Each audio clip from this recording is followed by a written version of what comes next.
Hello दोस्तों, आप सभी का स्वागत है आपके अपने यूट्यूब चैनल मार्केट ज्ञान पर। दोस्तों, जनवरी में कई आईपीओ आने वाले हैं और आप उनमें से किस आईपीओ में अप्लाई करें जिससे कि आपको लिस्टिंग गेन अधिक प्राप्त हो सके और आप उस शेयर को लॉन्ग टर्म के लिए रख सकते हैं या नहीं रख सकते हैं, इसके बारे में कुछ आंकड़ों के साथ जो है हम इस वीडियो में डिस्कशन करेंगे। चलिए करते हैं वीडियो को स्टार्ट। देखिए, सबसे पहले हमें जो है हिस्ट्री को जानना होगा कि आईपीओ की हिस्ट्री 2020 में कैसी रही है। तो मैं यहाँ पर कुछ कंपनियों को लेकर आया हूँ और उसके सामने लिखी हुई है कि लिस्टिंग लिस्टिंग गेन जो है, सॉरी, सब्सक्राइब कितने परसेंट हुआ था, यानी कितने गुना सब्सक्राइब वह हुआ। तो देखिए, सबसे ऊपर जो 2020 का सबसे बेहतरीन आईपीओ रहा वो रहा मिस्टर बैक्टर फूड का, और ये आईपीओ 198 गुना सब्सक्राइब हुआ था। टोटल 198 टाइम्स सब्सक्राइब जो है ये आईपीओ हुआ था और लिस्टिंग पर भी बहुत बेहतरीन गेन जो है लोगों को यहाँ पर प्राप्त हुआ। मंजगांव की बात करते हैं तो दूसरे नंबर पर मंजगांव रहा था और ये 157 गुना सब्सक्राइब ये से भी आईपीओ हुआ था। तीसरे नंबर पर बर्गर किंग था और बर्गर किंग भी 156 गुना सब्सक्राइब हुआ।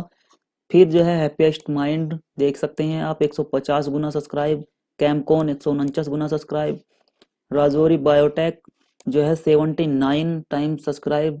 रूट मोबाइल 73 गुना सब्सक्राइब।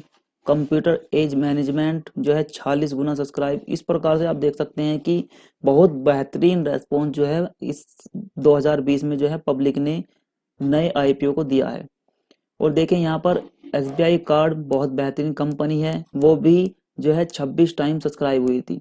और देखिए, जिस समय एसबीआई कार्ड का आईपीओ आया था उस समय बाजार की सिचुएशन किसी भी एंगल से सही नहीं चल रही थी, तब भी 26 गुना सब्सक्राइब हुआ। उसके बाद में एसबीआई कार्ड का कुछ रेट गिर गया था, लेकिन फिर से एसबीआई कार्ड जो है अच्छे लेवल पर ट्रेड कर रहा है आज भी। और एंटोनी वेस्ट जो है 15 गुना सब्सक्राइब यह हुआ। तो दोस्तों, सबसे पहले हम यहाँ पर जानेंगे कि किन कारणों के कारण जो है अच्छा रेस्पॉन्स बाजार में मिलता है किसी भी आईपीओ के। तो देखिए, यहाँ पर कुछ कारण हमने जो है लिए हैं और वे कारण जो है यहाँ पर हम लेंगे 5 फैक्टर, ठीक है, 5 कारण लिए हैं जिसके कारण जो है लिस्टिंग पर गेन अधिक मिलता है, यानी कि और आईपीओ जो है अधिकतर सब्सक्राइब होता है। तो देखिए, सबसे पहले आता है बाजार की चाल। वर्तमान समय में, यानी कि उस समय जिस समय ये आईपीओ बाजार में आया है और लोगों के लिए जो है अप्लाई करने के लिए टाइम दिया गया है, उस समय बाजार की चाल कैसी चल रही है।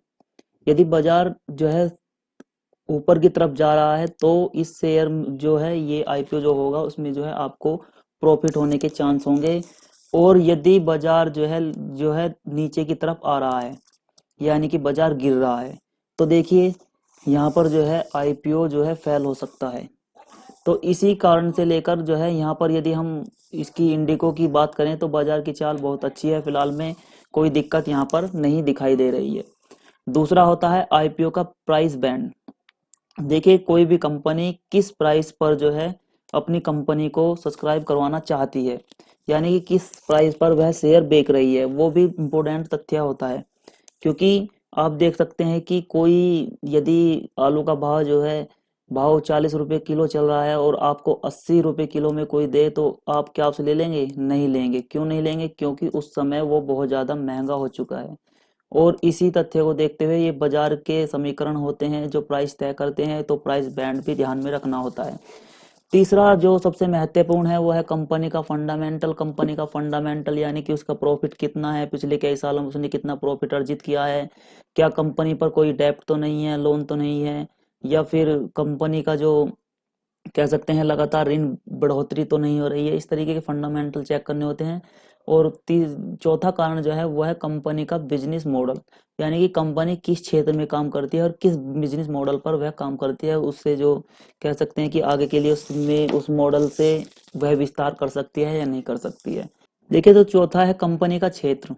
और कंपनी का क्षेत्र भी निर्धारित करता है कि आईपीओ किस तरीके से कितना गुना सब्सक्राइब होगा, क्योंकि कुछ क्षेत्र ऐसे हैं कि वो भविष्य में कारागार नहीं है। जैसे कि आपका कोयले से जुड़ी हुई कंपनियां, ठीक है, कोयले से जुड़ी हुई कंपनियां वे भविष्य में कारागार नहीं होंगी, क्योंकि नई नई तरीके की ऊर्जा और नई नई तरीके की कंपनी आ रही हैं। और ऐसे ही जैसे कि सोलर सेल, तो सोलर सेल आगे लग रहा है कि भविष्य दुनिया का जो होगा और ऊर्जा जो दुनिया प्राप्त करेगी वो सोलर सेल के द्वारा करेगी। तो इस तरह की भी कंपनी जो है वो आईपीओ के समय ध्यान रखा जाता है कि ये कंपनी आगे बढ़ सकती है या नहीं। देखिए यहाँ पर इंडिको पेंट्स दिया गया है, इंडिको पेंट्स, ठीक है, और इंडिको पेंट्स की बाजार में हिस्सेदारी दी गई है। सबसे पहले ये चार्ट क्यों रखा गया है, क्योंकि आपको मालूम होना चाहिए कि इंडिको पेंट्स बाजार में अपना क्या वैल्यू रखता है। तो यहाँ पर चार्ट के द्वारा दर्शाया गया है कि कुल यहाँ पर बाजार का जो है पूरा 100% दिया गया है, और उस 100% में बांटा गया है सभी को कि कितने प्रतिशत किस पर बाजार जो है निर्भर है। तो देखिए सबसे ज्यादा बाजार में जो पकड़ बना रखी है वो बना रखी है एशियन पेंट ने, और एशियन पेंट की जो है बाजार में टोटल पकड़ है वो 42% बाजार पर है।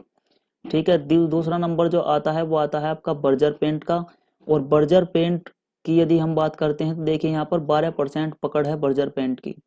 ठीक है, नैरोलैक की यदि हम बात करते हैं, नैरोलैक का जो है यो 7% पकड़ है बाजार पर, और नोबेल की बात करते हैं तो ये 5% पकड़ करता है बाजार पर। लेकिन इंडिको यहाँ पर बहुत ज़्यादा कमज़ोर दिखाई दे रहा है। ठीक है, इंडिको यहाँ पर बहुत ज़्यादा कमज़ोर दिखाई दे रहा है, लेकिन इंडिको एक बढ़ती हुई कंपनी है, ये भी आपको ध्यान रखना होगा। तो देखिए 2% कुल बाजार का 2% पर जो है इंडिको पेंट्स का कब्जा है, और ये लगातार जो है इंक्रीज कर रहा है, यानी कि बढ़ रहा है। तो यहाँ पर जो हम देखते हैं तो यहाँ पर थोड़ा सा कमजोर नजर इंडिको पेंट्स आता है। और अदर की यदि हम बात करते हैं 33% यहाँ पर है। तो देखिए एशियन पेंट जो है बाजार में लिस्टेड कंपनी है, और काफ़ी विकसित कंपनी है, काफ़ी महंगा शेयर है। यदि आप चाहते हैं कि आपका शेयर भविष्य में बढ़े तो आप जो है इसे सब्सक्राइब कर सकते हैं। आगे देखते हैं कि आईपीओ की डिटेल्स के बारे में दिया गया है, और आईपीओ की दो ही डिटेल्स अब तक जो है दी गई हैं। वो क्या है, इश्यू ओपन कब होगा, और ये ओपन होगा 20 जनवरी 2021 में, और इश्यू क्लोज कब होगा, तो क्लोज होगा ये 22 जनवरी 2021 में। टोटल फेस वैल्यू जो है वो है 10 रुपये का शेयर है। देखिए ये काफ़ी महंगा शेयर यहाँ पर दिखाई देता है, क्योंकि देखिए एशियन पेंट और कई जो पेंट्स की कंपनी है वो 1-1 रुपए के फेस वैल्यू के शेयर हैं, लेकिन ये 10 रुपए की वैल्यू का शेयर है। तो आप देख सकते हैं, बाकी इंफॉर्मेशन अभी यहाँ पर नहीं दी गई है।